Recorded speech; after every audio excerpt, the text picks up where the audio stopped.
right, I could not wait to make this video because what I just found is, in my opinion, one of the funniest things that I've ever seen in a long time. Shout out to Arvons. I know you try to bring a balanced approach and you play devil's advocate on the arguments that we have. So I wanted to make this video quickly because, again, and forgive me, my setup is not ideal. But in this Black Myth Wukong thing, I just consider a lot of these excuses. I think we already have enough evidence basically to tell us that this was a money-hatted game. But I've been watching some other comments and I've said, I would like to make about 20 something videos on this topic. So I'm going to entertain every single pushback and hopefully we can kind of get to addressing that the evidence is even much more surmountable than you would even imagine. Arvons, you said support doesn't mean an exclusivity deal. I'll give you guys some context. Phil Rosenberg, the SVP of Global Partner Development and Relations, in his PlayStation blog Leadership Spotlight, March 27, 2025, came out and said that they have a team within their ranks. This team is called the Content Ventures team. It's led by Christian Svensson and also Sean Benson. Their job is finding hidden gems, that's games, and nurturing them, basically as up-and-coming companies that are usually off the radar. And they give those teams a lot of support, and pretty much that's why they worked with games like Stray, Genshin Impact, Black Myth Wukong, and Stellar Blade. All these games are exclusives. So the support now that they gave them, I've seen some folk try to say that the support was technical support. The problem with that is Christian Svensson and Sean Benson, their job is not in technical support. In fact, their roles in PlayStation are highlighted on their Twitter and their LinkedIn. They're both in the business of partnership with second and third party companies to acquire content, specifically in the case of Sean Benson, for PlayStation's portfolio. There's more coming, don't worry. This is the video maybe you might need to sit down.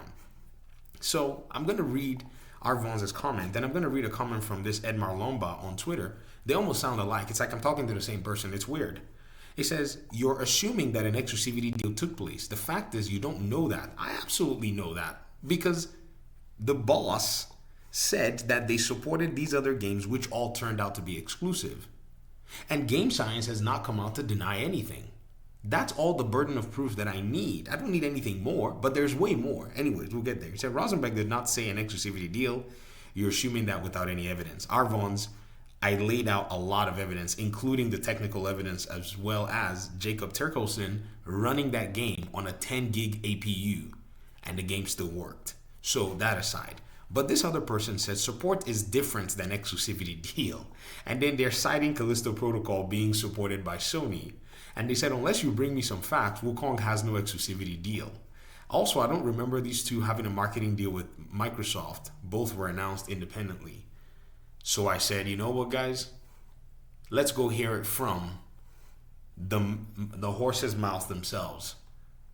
No pun intended. I know, it sounds crazy. Last year, March 1st, 2023. March is a prolific time. I don't know what it is. There's an article written here on GamesIndustry.biz by Brendan Sinclair. Sony's third-party plan to make PlayStation the best place to play. Guess who it is? Sean Benson lays out Sony Interactive Entertainment's third-party portfolio strategy and how it changes between console, VR, and PC. Remember, Sean Benson is listed here. Their boss, Phil Rosenberg, said there's nobody better in the world than Christian and Sean Benson at finding hidden gems and nurturing them. So Sean is doing an expose here and is going to tell us what their strategy is.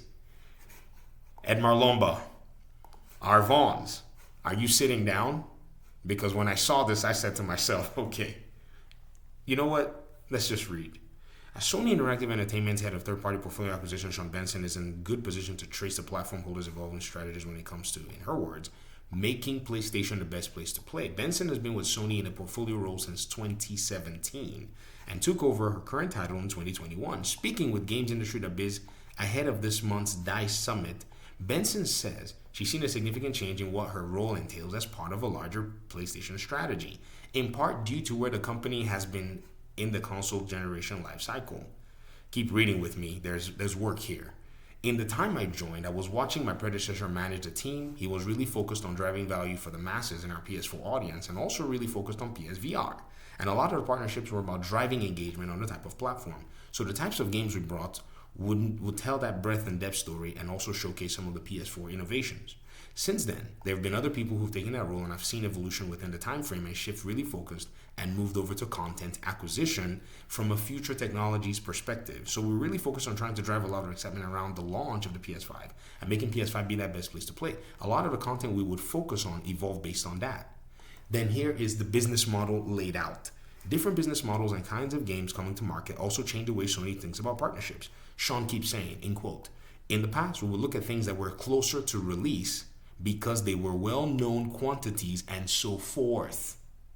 So they basically go in as the game is getting close to ship, they latch on with, you're going to see Sean explain here. Benson says, "The way I lead my team now is a lot more future thinking and thinking about what does the next 3 to 5 years look like from a gaming perspective." So Sean is coming into this looking at it differently than the others, the predecessors in that role had actually done it. Are you listening to me? One of the biggest splashes a platform holder can make on a third-party front is exclusivity. Yabba. Oh.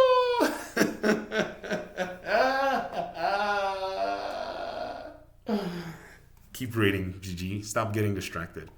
And while we rarely see full exclusive third-party games in the AAA space these days, and Benson says that's partly because it won't be a good fit in a lot of cases for a variety of reasons.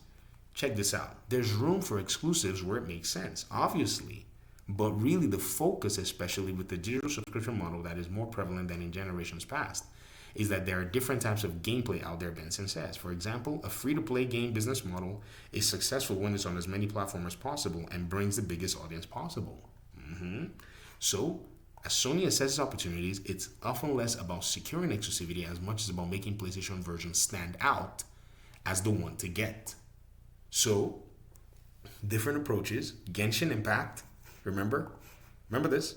Do you all remember the controversy around Genshin Impact?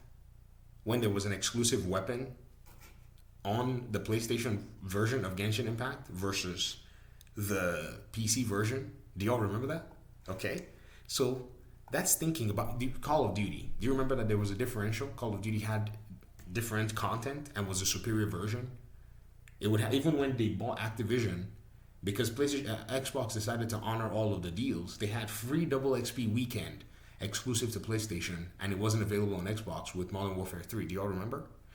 So this is probably what I think, and this is my own understanding. I may be wrong, that Sean is talking about here. So that's thinking about it less around exclusivity than what kind of technologies they could adopt that really make PS5 sing. Benson says, what kind of innovation can you apply to the haptics, to the DualSense triggers? What could they do with 3D audio in the game? So there are a lot of things we could do and create marketing stories around. That's where some of these partnerships for multi-platform games really focus. So they talk about a little bit of the PSVR, they talk about the third-party strategy in the next 3 to 5 years and competitive concerns. And basically, they go ahead and break it all down. So here's the thing. When you look at the partnerships and you think about what is going on here, this particular team right here is literally the team that goes out there to acquire content for PlayStation.